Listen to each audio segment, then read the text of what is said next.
A Toy Biz revolucionou os bonecos de ação com seus super articulados da Marvel, lendas, linha. Mas todas as coisas boas chegam ao fim. Mas pode confiar em mim, a Toy Biz não ia sair sem lutar. E aí pessoal, bem-vindos de volta ao Carbon Scoring, o melhor lugar para quadrinhos, história e action figures. Agora entramos na terceira parte do nosso panorama das figuras Marvel Legends já lançadas. Todas vindas da minha coleção pessoal. Já passamos pelas primeiras fases da linha, assim como por todas aquelas fases que estavam associadas aos inovadores Build-A-Figures da Toy Biz. Mas a Toy Biz lançou ainda outros conjuntos em caixa de Marvel Legends nesse período. Esses conjuntos geralmente traziam versões revisadas de personagens já lançados, além de exclusivos disponíveis apenas nessas caixas. O primeiro surgiu em 2003, apresentando os poderosos mutantes da Marvel. A Hasbro sabia exatamente o que estava fazendo com esses conjuntos em caixa, incluindo figuras realmente boas de lançamentos anteriores, como este Magneto da série 3. Isso permitia que novos colecionadores pegassem figuras que talvez tivessem perdido, mas aí eles mudavam só o suficiente para fazer otários como eu comprarem de novo. E eu sempre fui fã desse Magneto, eu sei que ele reutiliza várias peças do Homem de Ferro. Você ainda pode ver as conexões dos ombros do Homem de Ferro bem ali, mas ele tem um poder que eu acho que realmente faz dele uma ótima figura do Magneto. Com este você ganha uma nova escultura de cabeça, agora gritando. Agora eu admito que parece um pouco cabeçudo. E talvez não seja o que você procura com o capacete fora, mas quando você coloca o capacete, na verdade fica muito bom, faz uma figura do Magneto muito mais dinâmica. Fera é realmente uma das melhores figuras que a Toy Biz já produziu. A articulação e a escultura são incomparáveis, mas o Fera também tem múltiplos aspectos em sua personalidade. Ele pode ser um grande monstro azul peludo, mas também é um cientista muito respeitado. E então, ao nos dar o jaleco dele, assim como, se não me engano, esse aqui veio originalmente com seus óculos pequenos. Esses óculos se perderam faz tempo. Você pode ter uma versão bem diferente do Dr. Hank McCoy na coleção. Esse jaleco já viu dias melhores, mas novamente ele realmente destaca exatamente o que queremos mostrar com a personalidade do Fera. Outra variação de casaco é o Gambit. A figura original dele vinha basicamente só com um casaco de tecido. E é isso que ainda está acontecendo aqui com o começo dessa peça. Mas então as mangas e as costas são feitas de um material quase como vinil. Como pode ver, isso talvez tenha sido uma ótima ideia em 2003. O material mais pesado pode ter resistido um pouco melhor, pode ter pesado um pouco mais do que o tecido mais fino. Após quase 25 anos, isso simplesmente não resiste ao teste do tempo. E o real motivo? A verdadeira cenoura nesse box set era sua primeira e única chance de conseguir a Vampira na linha Marvel Legends. Agora ela também sofre com aquele mesmo tipo de casaco de vinil que o Gambit tem, mas realmente captura o visual dela. Durante a era dourada e azul dos X-Men do Jim Lee. O que não fica tão evidente é essa escultura facial. Caramba, sabe? Se o Gambit tivesse caído, sabe? No French Quarter, Nova Orleans, ele achava 2 ou 3 malandros por $1. Ela parece que foi atingida pela espingarda de maquiagem do Homer Simpson. É por isso que inventei essa revolucionária arma de maquiagem. É para a mulher que só tem 4/5 de segundo para se arrumar. Feche os olhos, Merd. Agora você está pronta para uma noite na cidade. Homer, você colocou no modo vadia. Ah, você sabe, todos nós compramos esse box só para ter um trapaceiro na nossa coleção. Mas acho que você pode ver exatamente pelo que pagamos. O segundo box, lançado em 2003, foi o conjunto Lendas Urbanas. Embora os Marvel Legends fossem mais acessíveis antes, essas caixas com várias figuras ainda custavam mais caro. Nunca comprei esse, já tinha o Demolidor desde o lançamento na linha Clássicos do Homem-Aranha. Apesar dos olhos novos, esse Homem-Aranha usava um corpo já visto antes, um branco. Eletra de branco e um sobretudo no Justiceiro não bastaram para eu gastar meu dinheiro. Em 2004 chegou um pacote do Homem-Aranha contra o Sexteto Sinistro.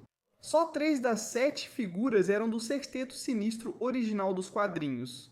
Enquanto a linha Marvel Legends estava em andamento, a Toy Biz produzia simultaneamente linhas para clássicos do Homem-Aranha e clássicos dos X-Men. Todas na mesma escala de 6 polegadas, com a típica super articulação que a gente já tinha aprendido a amar na Marvel Legends. E o Homem-Aranha em particular teve muitos dos seus vilões aparecendo nessa linha. Um deles foi o Kraven, o Caçador. Agora, esse Kraven é uma versão um pouco diferente, assim como vimos com o Magneto, onde ele tem uma cabeça muito mais animada, gritando. Acredito que há uma pequena diferença na pintura em relação à versão lançada individualmente em cartela. No Marvel Legends, Kraven foi um dos membros originais do Sexteto Sinistro, então ele certamente se encaixa nesse pacote. Era uma diferença que valia a pena pegar. O líder original e fundador do Sexteto Sinistro não era ninguém menos que o Dr. Octopus. Agora temos um Dr. Octopus na linha Marvel Legends de verdade, mas essa é uma versão que saiu na Spider-Man Classics, e ela é simplesmente horrível. Olha, ele tem barriga, mas literalmente não tem cintura e a articulação é limitada. Vou dar crédito por ele ter uns tentáculos de arame maleável bem legais e uma escultura de cabeça do Dr. Octopus relativamente horrível. Agora, esse aqui tá faltando 2 dos braços, está faltando o jaleco que vinha junto, está faltando os óculos dele. Lembro dos meus filhos brincando com isso e ele sendo destruído. Infelizmente, isso é tudo que restou do pobre Otto. Fãs casuais de quadrinhos ficariam surpresos ao perceber que o Duende Verde não era um membro do Sexteto Sinistro original. Não.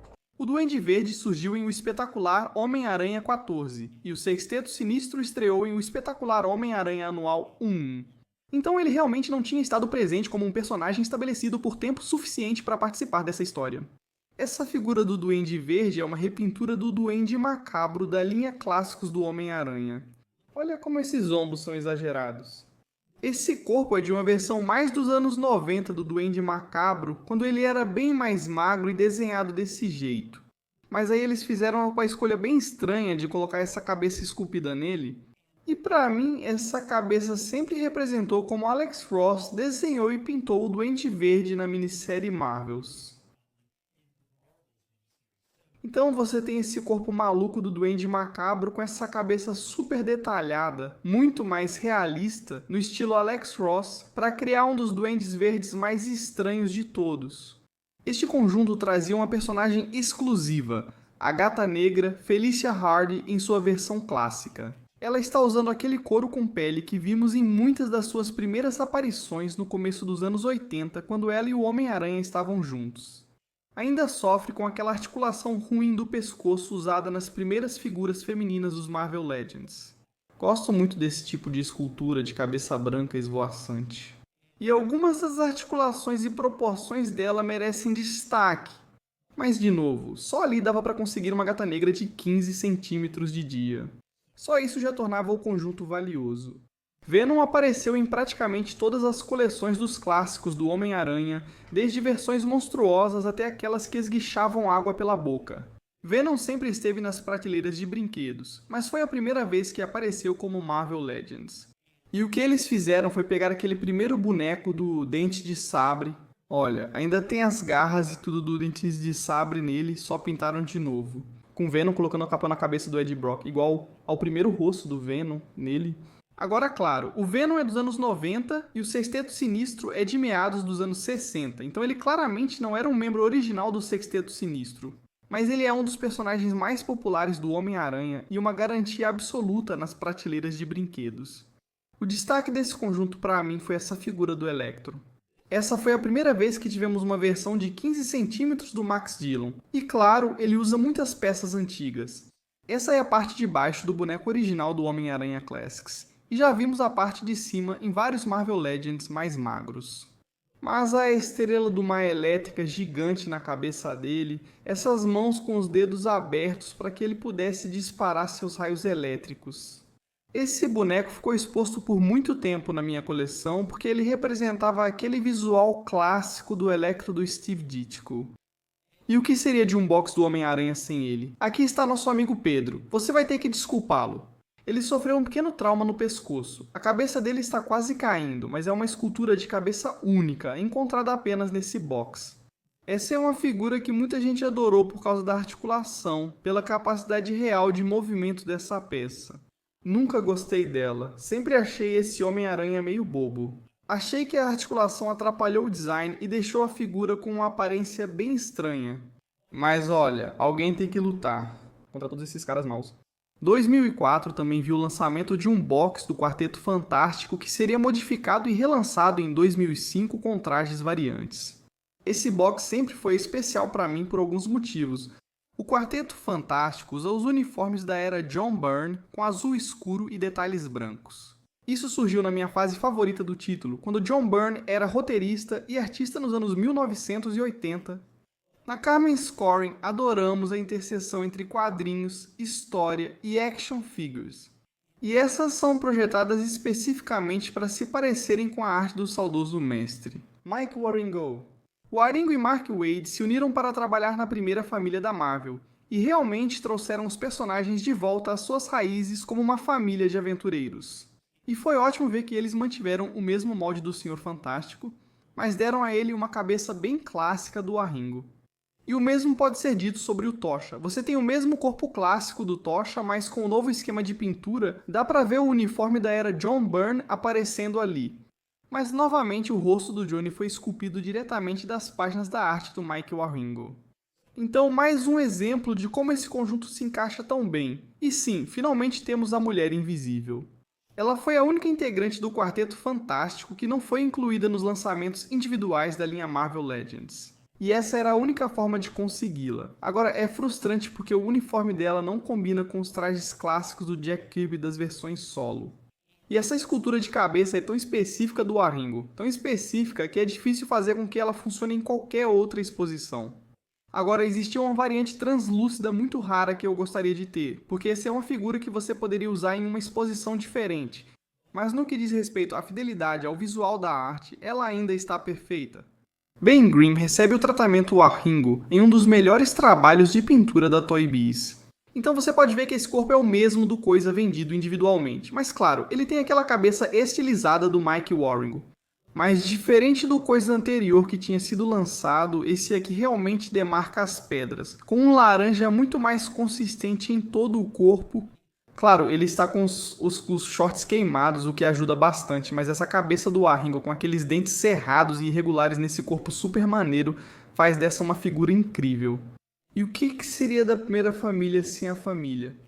Então temos uma versão infantil do Franklin Richards usando sua clássica camisa 4,5 e de novo, aquele estilo cartunesco do Waringo. E Franklin foi mantido em segurança pelo robô Herbie. E é muito legal, meio que uma homenagem à versão do Herbie dos anos 1960.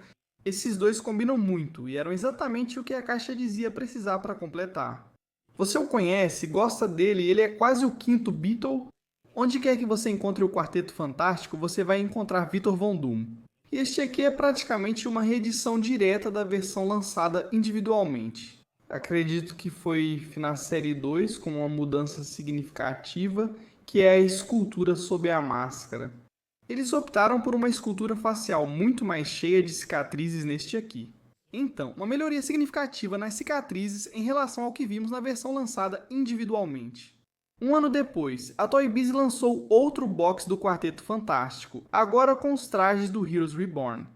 Heroes Reborn marcou o ponto mais baixo da Marvel criativa e financeiramente. As coisas tinham ficado realmente ruins. Alguns dos seus principais criadores tinham saído para formar a Image Comics. Em uma jogada desesperada, mataram os Vingadores e o Quarteto Fantástico no universo principal da Marvel. Colocaram-nos em um universo de bolso e deram o controle criativo desses personagens para Rob Liefeld e Jim Lee. Agora Jim Lee ficou com o Quarteto Fantástico e esse título até que era bem bom. Tava lindo. Mas então, para fazer figuras que se pareçam com isso, usando os moldes de cabeça do Mike Waringo, você não poderia encontrar dois artistas mais brilhantes e com estilos tão diametralmente opostos quanto Jim Lee e Mike Waringo. Então essas figuras não fazem absolutamente nenhum sentido. O Johnny repintado, no entanto, ficou bem legal porque, em vez de plástico sólido, nós realmente usamos plástico translúcido que foi pintado por cima. Então isso dá a ele um efeito de chama ainda melhor. E o Ben Grimm desse conjunto era, na verdade, um relançamento da variante da sua primeira versão na Marvel Legends. Ele usava sobretudo cartola e, acho, alguns óculos escuros. Com esse aqui, dava pra ver que ele tinha as juntas articuladas da segunda versão, em vez dos dedos flexíveis que vimos na primeira. Então isso foi bem legal, na verdade. Se você perdeu o Band, sobretudo como variante no começo da coleção, teve a chance de pegá-lo nesse pacote com 4 figuras. Se você está gostando, inscreva-se no Carbon Scoring. Trazemos esse conteúdo semanalmente. Para mim, O conjunto Homem-Aranha contra os Inimigos Aterrorizantes trouxe algumas das melhores figuras exclusivas de todas que a Toy Biz produziu. Vamos logo tirar isso do caminho de uma vez. Eu não gosto do Carnificina como personagem e não gosto muito dessa figura também. É apenas uma repintura de uma figura da linha clássicos do Homem-Aranha. Eu acho que as manchas no corpo dele fazem ele parecer mais um Carnificina com lepra do que realmente parecer um simbionte enfurecido e insano. Sabe, esse negócio aqui é uma porcaria, mas ele veio junto com outras figuras muito boas, começando com o Homem-Aranha aqui. Agora, este quadro veio, se não me engano, da série 12 da linha clássicos do Homem-Aranha. E esse era o quadro mais Todd McFarlane que a gente tinha visto em uma figura de 15 centímetros até então. Ele é muito atlético, muito esguio, muito articulável, ele tem essas articulações de ombro únicas, esse tipo de junta-borboleta aqui. Eles ainda tentaram de novo colocar asa de teia nele, mas ficou ruim. Onde essa figura erra é que, em vez de nos dar a escultura de cabeça que foi feita para esse corpo, eles criaram uma completamente nova, que acabou ficando meio confusa e não combina exatamente com o resto da figura. É um Homem-Aranha decente se você não tiver um. Ele está em uma estrutura articulada realmente única, realmente impressionante, mas o melhor ainda está por vir. E isso começa com a primeira de 3 figuras totalmente novas neste conjunto. O Abutre é um dos vilões mais antigos do Homem-Aranha, surgindo já na edição número 2. E eles capturaram esse visual de jovem versus velho aqui com este Abutre. Adoro essas asas. Acho que podem ter sido refeitas das do Falcão. Mas olha essa escultura da cabeça com esse nariz adunco, essas manchas de fígado, essas sobrancelhas malucas. Claro, ele tem um clássico traje de abutre, com esse tipo de gola aqui em cima que imita o visual dos abutres. Acho que isso é na verdade para evitar que bactérias da carniça que eles comem, sabe, entrem no estômago deles ou causem infecções. Acho que minha parte favorita é a corcunda de velho. Então, as costas dele são esculpidas de um jeito que você pode ver que ele está curvado, exatamente como o velho que ele é. Este lagarto é outra figura nova exclusiva deste pacote. Isso realmente faz a ponte entre o visual clássico dele e o visual mais moderno. Então, olhando para o corpo dele, ele tem uma escultura de lagarto mais moderna, com mais detalhes na musculatura, os cortes e rasgos nas roupas e camisa dele. Eu adoro esse jaleco rasgado que realmente tem detalhes de sujeira incorporados nele. O rabo não é de arame, mas se dobra. Eles unem isso a uma escultura de cabeça mais clássica, lembrando a fase do personagem criada por Steve Ditko. Uma mandíbula articulada com dentes e língua totalmente pintados, olhos de aparência sinistra. Esta é uma figura de lagarto brilhante. Por fim, o rinoceronte furioso aparece quase igual à sua estreia em O Espetacular Homem-Aranha 41. Rinoceronte foi uma das primeiras grandes criações do segundo artista do Homem-Aranha. John Romita Sr. foi quem definiu a aparência do Homem-Aranha nos anos 60 e 70, influenciando até os anos 80. E esse rinoceronte tem detalhes incríveis, desde os dedos articulados do rinoceronte até esse corpo robusto com o traje de rinoceronte. Pele enrugada e rachada, igual a de um rinoceronte. E claro, você tem o detalhe da cabeça do rinoceronte envolvendo essa escultura de rosto incrível. Isso realmente destaca o estilo artístico de John Romita Sr. Acho que o Johnny Jazzista ficaria muito orgulhoso desse aqui. E é tão clássico que já faz muito tempo que está na minha coleção. Voltaremos a esses conjuntos finais de caixas em um momento. Quando chegou 2006, começaram rumores nos fóruns de brinquedos sobre o possível fim da Marvel Legends. A Toy Biz produzia figuras de ação da Marvel desde 1990, iniciando com uma linha de 5 polegadas de grande sucesso. Em 1993, a Toy Biz garantiu uma licença exclusiva, perpétua e livre de royalties. Licença para todos os personagens da Marvel, um acordo que claramente parece bom demais ser verdade. Mas em 1996, após o colapso do boom dos especuladores de quadrinhos, a Marvel declarou falência, o que permitiu aos executivos da Toy Biz, Ike Perlmutter e Avi Arad, fundir a lucrativa Toy Biz com a agora falida Marvel. A empresa foi chamada de Marvel Enterprises e depois Marvel Entertainment. Como uma fênix, Perlmutter remodelou a estratégia de negócios da Marvel, terceirizando para um enorme lucro as propriedades intelectuais da Marvel. Mas infelizmente, essa mesma estratégia significou que a licença exclusiva, perpétua e livre de royalties da Toy Biz teve que acabar. gigante dos brinquedos, a Hasbro pagaria com prazer para fabricar figuras da Marvel. Assumindo todos os riscos de fabricação e distribuição, a Toy Biz. O acordo perfeito, na verdade, levou à morte da empresa, mas eles não iriam cair sem lutar, produzindo 2 séries de pacotes duplos sob o título de Face Off. O primeiro pacote duplo Face Off trazia o Capitão América contra o Caveira Vermelha. E eu sempre adorei essa versão do Capitão América. Na verdade, é apenas uma repintura do Capitão América Ultimate que saiu na linha de figuras avulsas. Mas tem algo nesse azul tão intenso que eles escolheram, na forma como contrasta com o vermelho. O escudo dele é um pouco grande demais comparado com alguns dos outros, mas eu adoro essa escultura da cabeça. É um Capitão América com um visual tão clássico, realmente chama muita atenção, as asinhas dele estão de volta. Você mantém o visual clássico, apesar do cinto de utilidades moderno. No geral, porém, acho que essa é uma figura do Capitão América muito boa. E ele veio embalado com um, acredite se quiser, Caveira Vermelha super fiel aos quadrinhos. Provavelmente você não lembra dessa versão do Caveira Vermelha. É de uma história específica de 2004 da saga Capitão América Desmontado, que foi escrita por... você não vai adivinhar isso. Robert Kirkman. Sim, o criador de The Walking Dead Invencível, na verdade, teve uma breve passagem pelo Capitão América. E como você pode ver, essa figura realmente captura a arte dos quadrinhos. É um Caveira Vermelha único que representa um momento específico no tempo. Todos os pacotes duplos de confronto tinham uma variante. E eu tenho as variantes da primeira leva, mas não tenho as da segunda leva. Mas a variante para Steve Rogers é essa cabeça sem máscara. De novo, uma escultura de cabeça do Steve Rogers muito boa. Agora, a cabeça dele pode parecer um pouco pequena nesse corpo super musculoso, mas eu adoro que eles colocaram a máscara puxada para baixo e enrolada no pescoço dele. Eles têm esse azul lindo novamente. Não entendo por que esse azul não aparece mais nas imagens do Capitão América, pois é muito bonito. E nessa variante PAC, o Capitão enfrentou o seu Barão Von Strucker, o famoso pela Hydra. Agora você pode ver que esse é só o traje do Caveira Vermelha pintado de verde e amarelo, mas o verde e amarelo realmente trazem toda a vibe da Hydra. E eles realmente tentaram dar ao Strucker a garra de Satã dele. Não acho que vamos ver isso em nenhum tipo de figura moderna.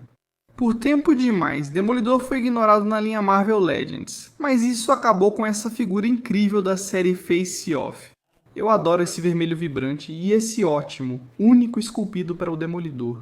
Tenho certeza de que já usamos esse corpo antes, mas em vez de simplesmente repetir um corpo típico do Homem-Aranha, tivemos aqui um pouco de diferença. Os ombros mais retos, a postura mais aberta, um peito um pouco mais largo fazem o Demolidor parecer um personagem próprio. Ele veio com um par de bastões que se encaixam perfeitamente aqui na cintura dele e, é claro, veio com seu inimigo, o Rei do Crime. Agora, quando Frank Miller assumiu as funções de roteirista e artista no título do Demolidor, ele ressuscitou uma série adormecida, quase cancelada. E um dos primeiros pensamentos dele foi que iriam roubar todos os vilões do Homem-Aranha que pudessem. O trabalho mais eficaz deles foi transformar Wilson Fisk em um tipo de gangster. No contexto das histórias do Homem-Aranha, ele se torna o maior inimigo do Demolidor. Eu adoro o porte desse cara, adoro o quanto ele é largo e forte, ele está com seu terno, tem essa barriga grande. Esse foi o primeiro Rei do Crime de 15 centímetros que conseguimos. É uma peça indispensável em qualquer exposição do Homem-Aranha ou Demolidor. Assim como a do Capitão América, a variante do Demolidor trazia uma cabeça esculpida do Matt Murdock sem máscara. É uma das melhores cabeças do Matt que já tivemos. Adoro os óculos dele com lentes de quartzo rubi e o jeito que a máscara cobre os olhos e passa pelo ombro. Infelizmente, eu ainda tenho os bastões do Billy para esse aqui também. Pode ser que a cabeça fique um pouco pequena nesse corpo, mas tem algo muito Matt Murdock nisso aqui. Rei do Crime vem com uma nova escultura de cabeça zangada que é perfeita para lutas. Ele realmente tem seu anel de dedinho aqui, esculpido e pintado. E claro, ele está usando um terno preto. Agora dizem que preto emagrece, mas não tenho certeza se existe preto suficiente no mundo para fazer esse cara parecer magro. O último pacote duplo da primeira leva traz um dos meus esculturas favoritas do Hulk de todos os tempos. Sim, ele é grande, mas não chega a parecer desproporcional em relação às outras figuras próximas. Ele está com suas calças roxas rasgadas e tem uma boa articulação nesses ombros de bola, mas o destaque mesmo são esses músculos do trapézio. A força do Hulk com a cabeça projetada para frente e esse rosto clássico dos anos 80 faz desse o Hulk com o qual eu cresci. É uma figura da Toy Biz. Então você vai notar uns dedos meio estranhos aqui, muita articulação, bastante articulação nos tornozelos e nos dedos dos pés. Mas no fim das contas é esse visual que eu acho tão fantástico. E o Hulk veio com um dos seus arqui-inimigos subestimados, o líder. Veja, é um cara normal depois do líder. Olha esse textão, é isso. É simplesmente espetacular ter tanta testa assim. E aí esse nível de entrada do cabelo junto com esse, sabe, aquele rosto com bigode fininho à la Vincent Price. Ah, isso é tão bom. Agora eles pegaram, sabe, aquele corpo clássico do Marvel Legends, só colocaram uns acessórios, pintaram ele de laranja e preto e falaram, pronto, tá feito. Mas essa escultura da cabeça é sensacional. Infelizmente eu não tenho a versão variante, que é aquela com a cabeça do líder com o cérebro exposto. E acho que uma versão ainda mais selvagem do Hulk. Mas essa vai ter que servir. A segunda leva foi mais difícil de achar nas lojas, mas vale a pena procurar, principalmente por essa primeira aparição, figura do Justiceiro. Olha só o Frank Castle aqui com o cabelo penteado para trás e o queixo estilizado de forma cômica. Ele exibe o logo inicial do Justiceiro no peito. Essa figura era tão perfeita para a primeira aparição do Frank Castle que consegui usá-la para recriar. Sua estreia ocorreu em Amazing Spider-Man 129, ao lado de seu rival de cela, o Jigsaw. Acho que o Jigsaw usa um pouco de escultura nova. Parece que essa é a figura do Justiceiro da linha original, da primeira leva do Marvel Legends. Acho que é a escultura nova pelo jeito que isso foi costurado e pela costura nas luvas. Mas o que realmente diferencia essa figura é aquela cabeça horrível e assustadora do retalho. Mesmo que já tenhamos versões mais novas do retalho, não tenho certeza se essa cabeça já foi superada. Continuando com as primeiras aparições, temos a primeira aparição do selvagem canadense favorito de todos, Wolverine. Ele está com aquela máscara desenhada por John Romita Jr. e Reb Trimpe, com os bigodes descendo e ângulos um pouco menores saindo da máscara. Ele é realmente um baixinho, não quero dizer. Ele está nesse corpo meio pequeno. Acho que é similar ao usado no Wolverine dos Surpreendentes X-Men. No geral, um bom visual para o Wolverine em sua estreia. Acho que a variante era sem máscara, mas nunca cheguei a vê-la nas prateleiras das lojas. E provavelmente até hoje, minha figura favorita do Dente de Sabre é a versão da primeira aparição que foi lançada. Esse pacote duplo, o Dente de Sabre ficou tão monstruosamente grande ao longo dos anos. Sabe, o Jim Lee desenhou ele quase como uma figura parecida com o Hulk. Mas eu não imaginava o Dente de Sabre assim quando era mais novo. Sabe, eu estava acostumado com aquele Dente de Sabre das edições dos anos 200 da linha dos X-Men. Esse cara se parece bem mais com o Dente de Sabre que imagino lutando contra o Wolverine nos meus sonhos. O último pacote duplo trouxe uma das armaduras do Homem de Ferro mais desejadas ainda inéditas na escala de 6 polegadas. Essa versão da armadura do Homem de Ferro ficou famosa pelos videogames. E infelizmente, você começa a perceber algumas das falhas na linha Marvel Legends. A pintura está muito borrada e não há nenhum tipo de lavagem preta extra. Ainda gosto desse dourado aí. Mas há aspectos disso que começam a aparecer com o que a gente veria eventualmente na linha da Hasbro quando eles assumiram. Agora ele exibe o rosto esculpido do Tony Stark sob a máscara. Essa máscara realmente não quer ficar no lugar. Você tem que encaixar ela bem firme ali. Antes da versão com o canhão gigante, essa era a melhor armadura que já tínhamos visto. A última figura dos pacotes duplos é um personagem que acredito que nunca veremos essa versão na linha Marvel Legends. A apropriação cultural da versão chinesa do Mandarim hoje em dia parece ser um passo longe demais. Esse cara vale muito no mercado secundário. Ele é basicamente o Doutor Estranho por baixo dessa túnica de borracha. E claro, essa túnica com essa pintura muito legal basicamente limita toda a articulação dele. Ele basicamente só pode ficar parado assim, com as mãos estendidas. Ah, mas que mãos! Olha isso! Eles incluíram todos os 10 anéis do Mandarim, cada um esculpido de forma única, cada um pintado de forma única nas mãos. Acho que essa é a versão mais próxima que teremos de um Mandarim clássico. Os pacotes duplos mostram que a Marvel explorou seu catálogo para criar personagens queridos pelos fãs. Mas ninguém poderia ter previsto o que eles fariam com seus 3 últimos conjuntos de caixas, trazendo personagens tirados diretamente das HQs atuais até monstros dos anos 1970. E eles terminaram talvez com a melhor figura da Marvel Legends já feita. Os Jovens Vingadores se inspiraram na abordagem da Detective Comics de focar no legado, mas ainda assim deram um toque Marvel à ideia. O Rapaz de Ferro foi o fundador dos Jovens Vingadores, e dá pra ver que o estilo dele é basicamente uma mistura do Homem de Ferro com o Visão. Na verdade, o personagem acabou sendo uma versão adolescente do Kang, o inimigo dos Vingadores que viaja no tempo. Ele se enviou de volta no tempo para formar esse grupo e lutar contra sua versão futura. Agora, a figura em si é meio que um monstro de Frankenstein feito a partir de outras figuras. Desculpa, não é sua vez. Você é o próximo. Vou reformular. A figura mistura partes de figuras diferentes, por isso parece estranha e desengonçada. Mas acertaram no visual do Garoto de Ferro. Patriota é claramente o equivalente ao Capitão América nos Jovens Vingadores, e ele acabou se tornando o líder da equipe durante a maior parte do tempo deles juntos. Na verdade, ele é neto de Isaiah Bradley, o primeiro Capitão América, e isso é uma ótima referência ao legado. Eu realmente gosto da máscara que cobre todo o rosto dele, e ele veio com um escudo que lembra aquele escudo original do Capitão com formato meio triangular. Hulkling talvez seja o melhor boneco, corpo ótimo e esculturas únicas.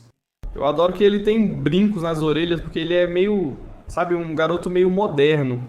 O próprio Hulkling, na verdade, é filho do guerreiro Kree, Capitão Marvel, e da princesa do Império Skrull. Então, por causa de sua linhagem Skrull, ele é um metamorfo e é verde, e por isso ele é obviamente o análogo do Hulk. Agora Hulkling está em um relacionamento com o Wicano, o filho da Feiticeira Escarlate e do androide Visão, que se pensava estar desaparecido há muito tempo, e depois foi ressuscitado. A roupa do Wicano é outro tipo de mistura, uma combinação da mãe dele, a Feiticeira Escarlate, e obviamente do Thor. Super cool, utiliza poderes mágicos. O relacionamento e seu desenvolvimento entre o Wicano e Hulkling foram centrais na trama. Em 1971, a autoridade do Código dos Quadrinhos flexibilizou regras, e a Marvel lançou uma década de quadrinhos de monstros na Era de Bronze. Explosão do terror. Lobisomem à Noite foi o primeiro personagem de terror da Marvel, estreando na Marvel Spotlight número 2 em 1972. Ele rapidamente ganhou seu próprio título, e o personagem Jack Russell, o Lobisomem à Noite, se tornou uma verdadeira instituição. Essa figura está incrível, eu adoro essa escultura cheia de pelos por toda parte, adoro essa boca aberta, o olhar de horror, a raiva que ela transmite. Mais uma vez, é aqui que os dedos articulados da Toy Biz realmente funcionam bem para uma figura. Ele também tem os dedos dos pés articulados, e mesmo sendo um cara que ficou meio esquecido em um box set, acho que essa figura é superior à do Lobisomem à Noite lançada recentemente. Se ainda não viu o filme preto e branco Lobisomem à Noite no Disney Plus, deveria conferir. O Lobisomem à Noite de Jack Russell foi rapidamente seguido pelo rei de todos os monstros, ninguém menos que o próprio Drácula. O título Tumba de Drácula durou muitos anos, trazendo algumas das melhores artes dos quadrinhos Marvel dos anos 1970 em grande parte, criadas pelo lendário Gene Colan. Acho que essa figura usa algumas peças do Professor Xavier, o que faz sentido pelo terno. Mas ele tem abas longas no casaco e essa gola incrível subindo sobre a escultura de cabeça perfeita dos anos 70 do Gene Colan.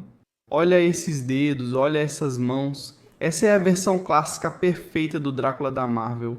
A Marvel adaptou Frankenstein de Mary Shelley em 18 edições e o monstro está representado aqui. Não sei se usaram partes do Hulk aqui, mas isso realmente faz perceber o quanto. Aquele Hulk original, o Hulk cinza que Jack Kirby criou nas primeiras edições, realmente se inspirou no monstro de Frankenstein. Olha como os detalhes dessa cabeça estão incríveis. Esse corpo, essa estrutura e o casaco rasgado ficam ótimos. É uma excelente versão do Frankenstein. Embora zumbis só fossem permitidos no Código dos Quadrinhos em 1989, já existia essa ótima versão de zumbi da Marvel nos anos 70.